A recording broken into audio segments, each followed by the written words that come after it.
I was talking to a colleague the other day, and she was talking to me about a breakup that she just gone through and sharing that one of the biggest things that she was afraid to have to survive was Valentine's Day. I'm going to talk about two different things in this video. I'm going to be talking about surviving heartbreak, but also just navigating singleness on Valentine's Day. The two are not the same. Just because you're single doesn't mean you're dealing with heartbreak, but I think there are tips that can be helpful for both. Hi guys, welcome back to my channel. And if you're new, welcome to my channel. My name is Stephanie LMFT, Steph Anya for short, and I'm a licensed marriage and family therapist. Today I'm going to talk about thriving on Valentine's Day as a single person. If you're curious, stay tuned.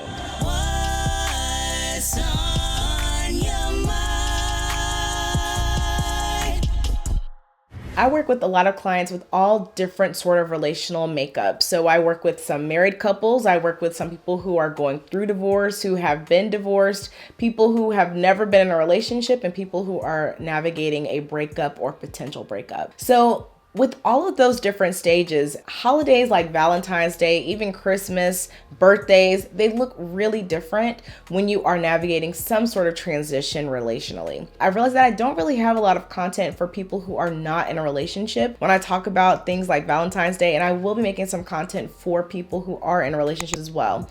But I thought let's start this month off with a little bit of preparation for those of you who may not be in a relationship and are trying to brace yourself for everything that comes with Valentine's Day. Let's talk about some of the things that are really difficult to avoid on Valentine's Day. So maybe you have decided to take a social media break. We've all heard of that on Valentine's Day, other holidays, just saying, okay, I'm not gonna get on social media. But the way that the algorithm works now with social media is it doesn't matter if you're not on there for a specific day. When you come back, they're gonna show you the most popular post from the days that you were gone. So taking a break from social media doesn't always guarantee that you won't have to see things that are going to be triggering to you on Valentine's Day or any other special day. Another thing that would commonly get recommended is something like having a Galentine's Day or Palentine's Day, we've even heard of with guys, where you just get with your friends and celebrate love that way. And that's a beautiful way. But one thing we don't talk about are the people who are having Galentine's Day on days outside of Valentine's Day because a lot of their friends are in relationships. So even though you may be having this love fest with your friends now, in the back of your mind, you might be thinking about the fact that on actual Valentine's Day, they have partners to celebrate that holiday with. And then even if you somehow manage to avoid people, get off social media, if you're required to go to work, you're going to be seeing people in cubicles next to you getting flowers or chocolates delivered, different things that it's just difficult sometimes to, even if you don't care about Valentine's Day, even if it's not something that's on your radar, it can be difficult to actually avoid the holiday altogether, particularly if it's something that could be emotionally triggering for you. Now, keep in mind, I'm not saying that every single person is triggered on Valentine's Day. That is not the case at all. But if you have a negative emotional reaction to this holiday, this video is definitely for you. The first tip I can give you is to acknowledge your true feelings. I can't tell you how many times I'm working with clients, having conversations with friends who are in absolute denial about how they're feeling. Now, they're not really in denial. They know that it bothers them, but they think maybe if they say that it bothers them, that makes it true. That's the thing that gives it weight. When in actuality, that can be the thing that lifts the burden, is at least admitting, I'm not looking forward to Valentine's Day. I'm dreading Valentine's Day. Just being honest, even if it's just with yourself. But my next tip is to share that with people that are close to you. So even if you have friends who are in relationships, sometimes it can be good to just let them know, even like, I am not looking forward to Valentine's Day. I know you guys have people to celebrate it with, but I'm already pre-depressed or I'm overwhelmed thinking about everything that I'm going to see. It's a holiday created just to remind me that I don't have a partner, right? So being honest with yourself is incredibly important to taking care of yourself. The longer you allow yourself to lie about how you're feeling, the less time you have to prepare for dealing with those feelings. And what I want to talk with you about is how you can successfully navigate this holiday, which is going to require you acknowledging the fact that we need some tools to help survive the day. So now I'm going to share activities that could help you, some things that you could do on Valentine's Day, not the days leading up to it, but on that day, some things that maybe you can look forward to doing or ways that you can process your emotions to make it a day that is not just another day that you're trying to get through, but something where you are treating this as a special day and something that you can look forward to doing on your own or with friends. Number 1, I think that sometimes it's the feeling left out of the gift exchange that can make people feel very alienated on Valentine's Day. So something that I recommend to my clients is picking a couple of people in your life that you would like to give gifts to. It could be siblings, it could be friends, it could be your parents. I personally suggest finding someone else that's in a similar situation, someone who is not in a relationship and may not be able to receive something special, and putting your energy into helping to make that person's day, which in exchange would probably help make your day a little bit better as well. Especially if you're the type of person who loves to give gifts as a way of expressing love. And if you're sad about not having someone to do that for, that could definitely be a way to kind of scratch that itch and brighten someone else's day. And while you get treats for other people, remember to get something special for yourself. So some people are the type of people who can go out to restaurants or movies, like take yourself on a date. Highly recommend that if that's your thing. The thing about taking yourself out on a solo date on Valentine's Day is that you will absolutely be surrounded by couples. So it's not necessarily the same as if you did it any other day of the year. So if you prefer not to go out and see everybody, these are all things you can do in the comfort of your own home.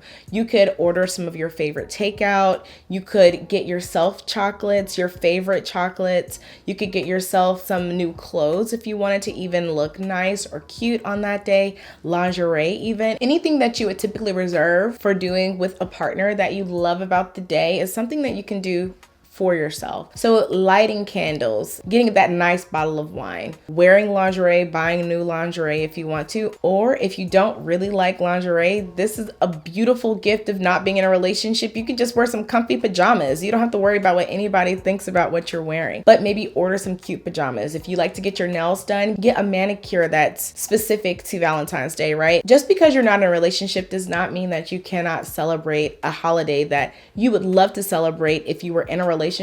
You're still able to celebrate it on your own as well. Other things to set the vibe. You create a playlist. This is something that you can be working on up until Valentine's Day. So creating your own playlist, whether it's something that's a self-love playlist or romantic playlist, or something to set background music as you cook a beautiful meal for yourself. Having that perfect playlist. If you're looking to cry, set that mood. If you're looking to have fun and create romantic vibes, set that mood. Do whatever feels the most natural. Maybe you have one playlist and a backup playlist depending on how you're going to feel that day. Being able to set an atmosphere that's in alignment with how you're actually feeling is so important for being able to survive a holiday that could otherwise be emotionally triggering for you. Watch comfort movies. And when I say comfort movies, it does not have to be a rom-com. If that's what you're into, that's what I'm into, right? So I would probably be watching a rom-com if I were to be celebrating Valentine's Day on my own, but it may be watching a rom-com is a little too close to home, especially if you're nursing. Heartbreak. Something that you could do is watch things that are completely unrelated to romance. So maybe you watch a horror movie or you watch comedy. It's so hard sometimes to find films that don't have a love subplot.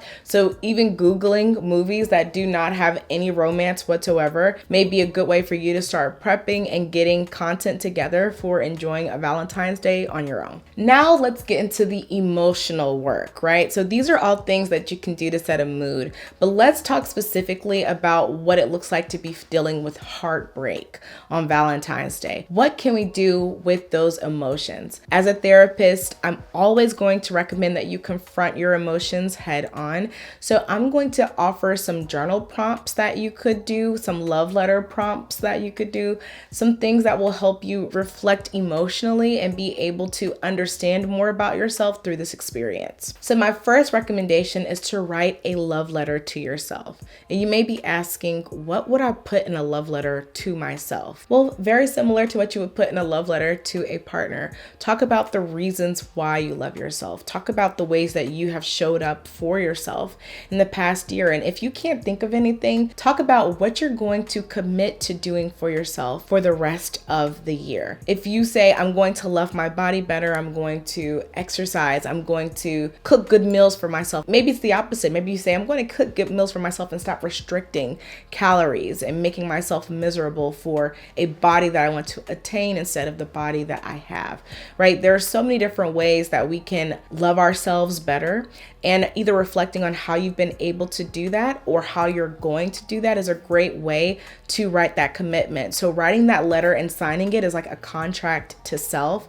And that's a great way to just really make sure that your focus is not exclusively on finding love, but creating love within yourself. So that brings me to my next idea in terms of journaling or writing, is to really make a list of not just your dream partner, but your dream self. What are they like? Are they more social or are they more comfortable being on their own? Are there new hobbies that your dream self would take up? Are there new languages that you're wanting to learn? Figuring out what your dream version of yourself looks like. This is the most perfect time to do that when you don't have to navigate changes and transitions with the partner. It's hard when you start changing and you're already in a relationship because you have to really negotiate that change, and it could sometimes be the reason why the relationship doesn't work. But when you're single, you have the freedom, the liberty to work on yourself in whatever capacity makes the most sense for you at that time. Sure, other relationships could suffer, but when you do find your person, your partner,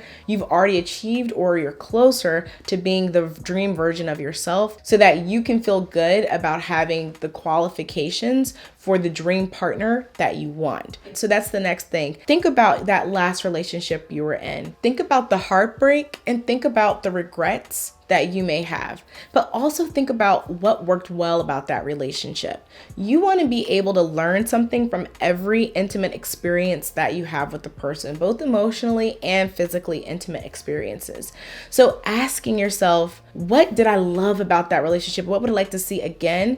And then thinking about a plan for how you would be able to get to those things sooner in a relationship or maintain them in a relationship. Being honest, where did you go wrong, right? Is it that you let certain things slide for a long time that you knew would not be compatible with your overall hopes? Is it that you were not honest with yourself about the person you were dealing with? Is it that you were becoming a version of yourself that you don't like, hence self-sabotaging the relationship? Be really, really honest and reflective. I think of Valentine's Day as just a day to reflect and appreciate love, and that love comes in many forms. And if you're able to use this as an opportunity to love on yourself and to learn how to nurture the type of relationship that you're wanting, then I think that that is a successful experience on Valentine's Day. That is getting you one step closer to the type of dream Valentine's Day that you want to have. You know, for a lot of people, being single on Valentine's Day is the dream. That is exactly what they want. But for some people, it's just not. And that's okay. If this is not your ideal Valentine's Day, that's okay. You're one Valentine's Day closer to your dream. So those are some ideas of ways that you can not just survive Valentine's Day, but thrive on Valentine's Day and love on yourself, creating an environment that is conducive to whatever you are feeling in the moment. Be truly, truly honest with yourself. If you need to schedule an extra therapy session on Valentine's Day to talk through things, or maybe the day after Valentine's Day, absolutely talk to your therapist about that. I know for a fact that I will have more sessions scheduled that week as I do every holiday week, because people are trying to process the expectations that come with holidays. Let me know if you have any tips on how to thrive on Valentine's Day, what works for you, and put that in the comments below. Let's help each other. Thank you guys for watching this video. Like I said, I have more content coming. I will be doing some reality show content, but as you all know, as we've been talking about in the polls and the community tabs, I will also be working on doing more content like this, things that are not reality based, but things that just help you live your best life, have your best relationships with self and with others. I ask that you subscribe to my channel, like this video, share it with anybody that you think this could be helpful for, and I'll see you in my next one. Thanks for watching all the way until the end. You didn't have to, but the fact that you did helps me out so, so much. So thank you, thank you, thank you. What's on your mind?